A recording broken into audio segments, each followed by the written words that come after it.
The Irresistible Revolution, Living as an Ordinary Radical by Shane Claiborne. Chapter 8, Jesus Made Me Do It. Hey Google, stop audio. When I got home from Iraq, a woman came up to me, pointed her finger at my face and said, "How dare you be so careless with your life and put your mother through all that?" Jesus would be shaking his finger in your face saying, "How dare you be so reckless?" I listened silently, wondering what she was talking about. The Jesus who died on the Roman cross and invited his disciples to do the same. The Jesus who taught his disciples that if they wanted to find their lives, they should lose them. And most of them did, perhaps leaving behind some angry parents. For centuries, Christians have been jailed, beaten, and executed for preaching that Jesus. How was I to tell this lovely lady that Jesus was actually the one responsible for my traveling to Iraq in the heat of the bombing, not a decision that I would rationally make even on my worst days? I had a college professor who will be tiptoeing through life just to arrive at death safely. But dear children, do not tiptoe. Run, hop, skip, or dance. Just don't tiptoe. In my youth group days, I had seen all too many wild would-be Jesus radicals fall by the wayside because they had never been trusted with the adventure and of revolutionary living. When I was a youth leader, one of the high school kids who had given his life to Jesus got busted only a few weeks later for having acid in school. I remember asking in disappointment, "What happened, bro? What got wrong? What went wrong?" He shrugged his shoulders and said, "I got bored." Bored? God forgive us for all those we have lost because we have made the gospel boring. I'm convinced that if we lose kids to the culture of drugs and materialism, of violence and war, it's because we don't dare them, not because we don't entertain them. It's because we make the gospel too easy, not because we make it too difficult. Kids want to do something heroic with their lives, which is why they play video games and join the army. But what are they to do with a church that teaches them to tiptoe through life so they can arrive safely at death? The danger of safety. I'm not sure where we get the notion of Christianity is safe or that Christians should play it cool. Growing up, I always thought that Christians were good, upstanding citizens, but the more I got to know Jesus, the more trouble he seemed to get me into. Soren Kierkegaard puts it well. To want to admire instead of follow Christ is not an invention of bad people. No, it is more an invention of those who spinelessly want to keep themselves detached at a safe distance from Jesus. Some Christians take so few risks. It's no wonder folks have had a hard time believing in heaven. Most of us live in such fear of death that it is as if no one really believes in resurrection anymore. Sometimes people ask me if I'm scared. Living in the inner city, I usually reply, I'm more scared of the suburbs. The scriptures say that we should not fear those things which can destroy the body, but we should fear that which can destroy the soul. Matthew 10:28. While the ghettos may have their share of violence and crime, the suburbs are the home of more subtle demonic forces. Numerous complacency, comfort, and these are the things that can eat away at our souls.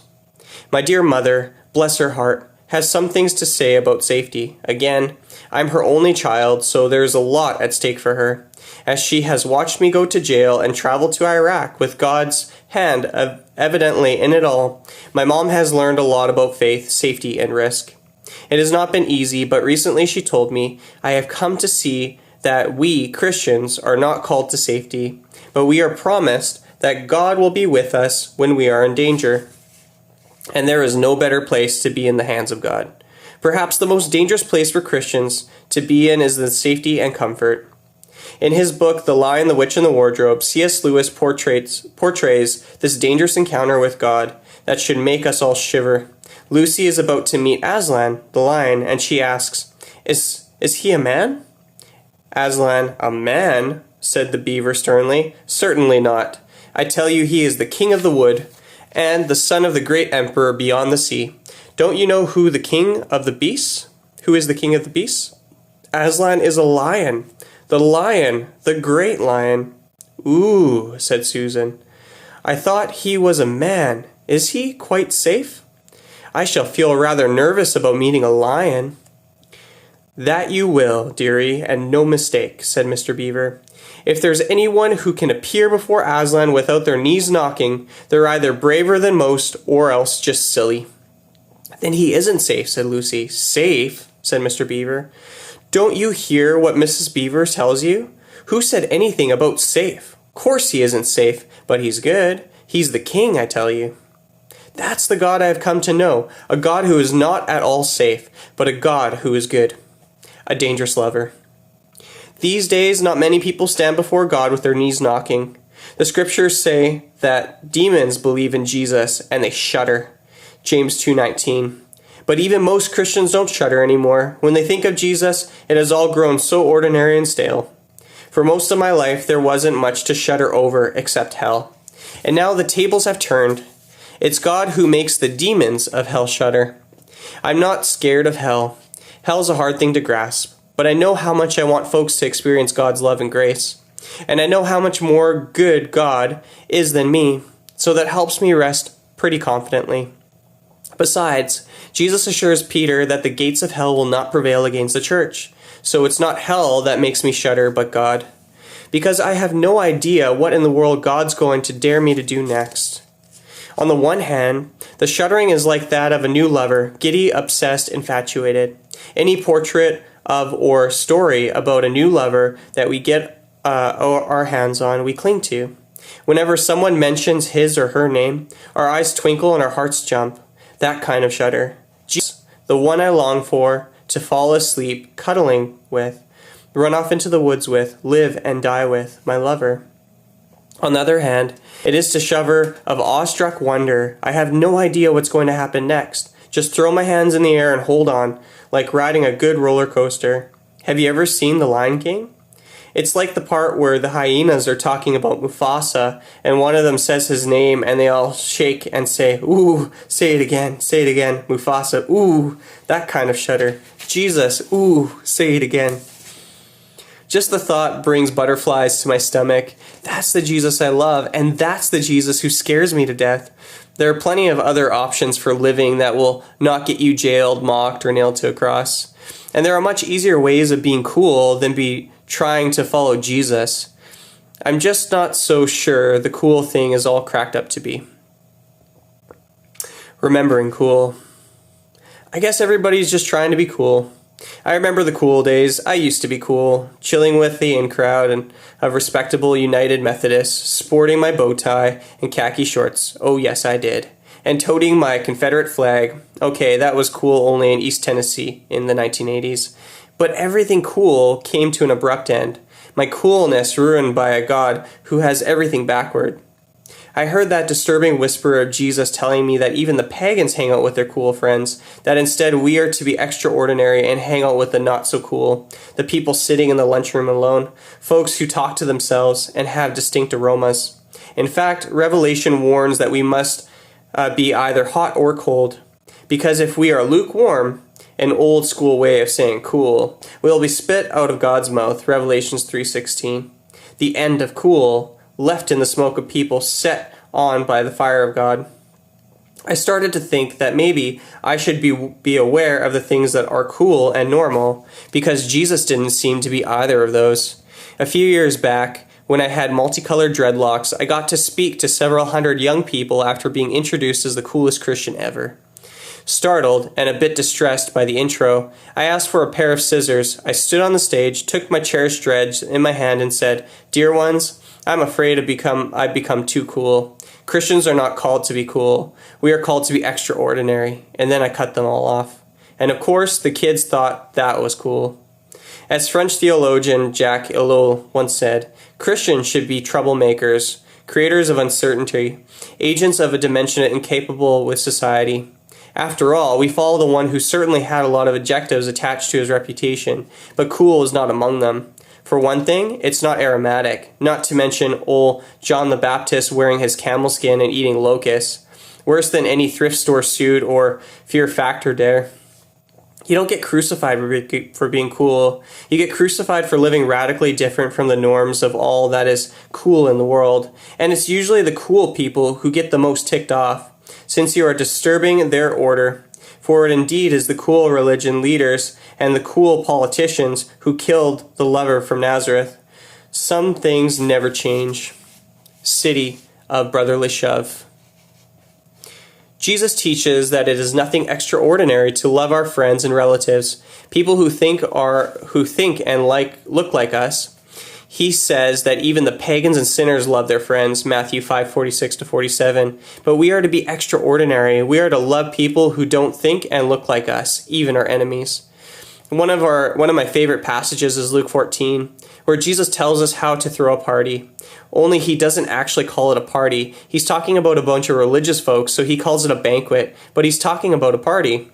He says, when you give a luncheon or dinner, do not invite your friends, your brothers or sisters, your relatives, or your rich neighbors. If you do, they may invite you back, and so you will be repaid. But when you give a banquet, invite the poor, the crippled, the lame, and the blind, and you will be blessed. Verse 12-14. I had never been to a party like that. All the parties my friends threw, Christians or not, were the ones where you invite people who like you. Friends, relatives, rich neighbors. Yep. We must not have highlighted that verse. Here Jesus is telling us not to throw parties like that. A few years ago, I caught a glimpse of a kind of party that Jesus wants us to throw, although it got us into some trouble. Philadelphia had begun to pass anti-homeless legislation, making it illegal to sleep in the parks, illegal to ask for money, illegal to lie down on the sidewalks. They even chose to implement it on Dr. King's birthday. Ironically, the reason for many of these laws was Love Park, which is a historic site in Philly known as a great place for skateboarding, which we also made illegal. Love Park was a place where homeless folks hung out. It was a visible, safe, central.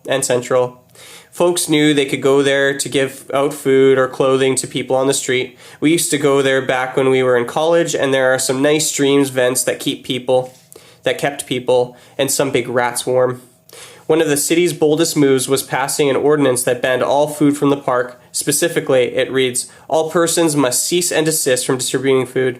And they began fining those of us who contributed to share food. We started wondering what in the world it meant to love our neighbors ourselves when they were being jailed for sleeping and eating. As St. Augustine said, an unjust law is no law at all. What did it mean to submit to authority and yet uphold God's law of love? Either we had to invite them into our home, which reached capacity, or we wanted to be out with them in solidarity, so we threw a party in Love Park. About 100 of us gathered in Love Park with homeless friends. We worshipped, sang, and prayed. Then we served communion, which was illegal. But with clergy and city officials there supporting us, and with the police and the media surrounding us, we celebrated communion. Most of the police sat back and watched, not daring to arrest anyone, especially during communion. Then we continued the breaking of the bread by bringing in pizzas. It was a love feast, and then we slept overnight in the park with our homeless friends. We did that week after week, with the police watching over us and the media standing by. And then one night after worship, as we slept under the love sign, which we had covered in big question mark, the police circled the park and arrested all of us. Not the best wake-up call. We were taken to jail in handcuffs, but over and over many of us slept out, and over we were arrested. Though sometimes the police were sympathetic and agreed that we should not be arrested for sleeping, a bunch of bigwig lawyers even called offering to represent us. We were very thankful and invited them to come and support us, but we decided to be represented by a homeless friend who wouldn't be able to have fancy lawyers if he were alone. So our buddy Fonz agreed to be our spokesperson. As we stood before the judge, I wore a shirt that read, "Jesus was homeless." The judge asked me to step forward, and I did. He read my shirt aloud and said, I didn't know that. I said, yes, sir. In the scriptures, Jesus says that foxes have holes and birds and have nests, but the Son of Man has no place to lay his head. The judge paused pensively and said, you guys might stand a chance. And we did. Before we went to court, we read all the scriptures where Jesus warns the disciples that if we were dragged before the courts and into the jails, and they had new meaning for us, he warned them not to worry about what to say, so we didn't. When the time came for us to testify, Fawn stood up in court and said, Your Honor, we think these laws are wrong. We said, Amen. What he said. The district attorney had her stuff together. She was not joking around. We faced numerous charges, jail time, thousands of dollars of fine, and hours of community service. Imagine that. The judge said to the court, What is in question here is not whether these folks broke the law. That is quite clear. What is in question here is the constitutionality of the law. The DA shot back, "The constitutionality of the law is not before this court."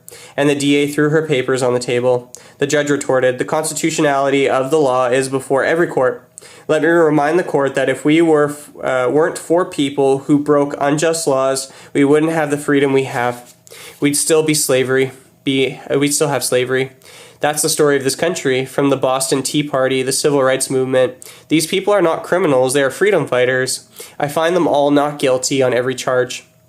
The papers called it a revolutionary court decision, and the judge asked us for a "Jesus was homeless" t-shirt. We caught a glimpse of what Paul and Silas saw as they sang and prayed in that jail cell until the prison doors flew open and everyone's chains came loose. Acts 16:26. I began to believe that maybe Jesus really meant that's how we are to throw a party. And I knew what he meant when he said, "If the world hates you, keep in mind that it hated me first. If the world, you will have trouble, but take heart. I have overcome that world." John 15:18, 16:33. In fact, I remember thinking of that if the world does not hate us, perhaps we should question whether we are really part of another kingdom. And of course, the prayer, "Forgive us of our trespasses," has a new ring to it when you're sitting in jail charged with a defiant trespassing. To this day, I hold on to a little saying I had with me in the court, the word of Dr. King. There is nothing wrong with the traffic law which says you have to stop for a red light. But when a fire is raging, the fire truck goes through that red light, and a normal traffic had better get out of its way. Or when a man is bleeding to death, the ambulance goes through those red lights at top speed. There is a fire raging for the poor of the society. Disinherited people all over the world are bleeding to death from deep social and economic wounds. They need brigades or ambulance drivers who will have to ignore the red lights of the present system until the emergency is resolved. And I remember what one of the police officers said one night as we were taken to jail. As he was searching for me, he found my Bible in my pocket. "We're going to have to take this," he said. "They have never taken my Bible before," so I asked him why. Smiling, he said, "It's a dangerous book. We can't have you reading that." I laughed. His comment lent new meaning to the phrase, "sword of the Spirit." As I thought more about it, though, it's true. This is a dangerous book. For centuries, it had gotten people killed, beaten, jailed. Conspiring with God. It's funny, I'd never thought of myself as dangerous, nor do people who know me, but I found out that some people think I might be. After I got back from Iraq, I participated in a gathering in the Bahamas called Le Mesa, where a bunch of theologians and pastors and old friends got together to talk trash and get a tan. We had a delightful time. Heading back to Philly, I was, as usual, significantly early arriving at the airport. I'd become accustomed to getting randomly searched every time. But this time, things were a little different. I was asked by the officers at the checkpoint to step aside for questioning, which I willingly did. They asked me what I do, which is hard to explain. They asked me what I was in the islands for. I told them to talk with my friends. They asked me what we were talking about, and I decided to play it safe and answered, "Jesus." That may have not been the best idea, since they sat me down and interrogated me. They dug through all my stuff, pictures, articles, and books, and went page by page through all my folders. They asked me about my trip to Iraq, which I did not try to skirt around. They seemed to have an Orwellian knowledge of it anyways. Hey Google, end alarm. But I was glad to tell them all about Iraq and about the gospel that was getting me into so much trouble. They seemed genuinely interested, and then they blasted me with questions for the next 2 hours, after which they told me I would have to come back the next day and do it all again. By this point, obviously, I had missed my plane, so I lethargically agreed. There are worse places to get stuck. The next day, we did it all again with a few more officers. It went a little quicker this time, but they confiscated all my buttons before they sent me on. I was glad to finally be on that plane, thought I was home free. As we were preparing to land, though, there was an announcement on the intercom. Would passenger Mr. Shane Claiborne please hit the call button? So I looked around a little embarrassed and hit it. The attendant came to me and said there were a couple of officers who needed to talk with me, and they would meet me upon arrival. I started to wonder if I was on one of those hidden camera shows. When we landed, 2 casually dressed plainclothes officers escorted me off the plane, flashing their Department of Homeland Security badges. They were suspiciously friendly as we sat down to talk. I hesitated to say it, since it seemed uncannily like Hollywood. But I kid you not, they opened up a thick file with my name on it. I could see pictures and articles and pieces of the Simple Way website, and we talked. I shared with them the gospel and warned them that it could get them in trouble or cost them their jobs. But that was all worth it. With a twinkle in their eye, they let me go. I said, "Bye, until we meet again." So I really do think they were just being overly cautious, since apparently some of the September 11th terrorists had gone through the Bahamas. And I enjoyed getting to share my experiences and the gospel with them. As I think about it all, I cannot help but giggle that a handful of folks going to Iraq to love their enemies and take medications to Iraqi children could be perceived as potential threats.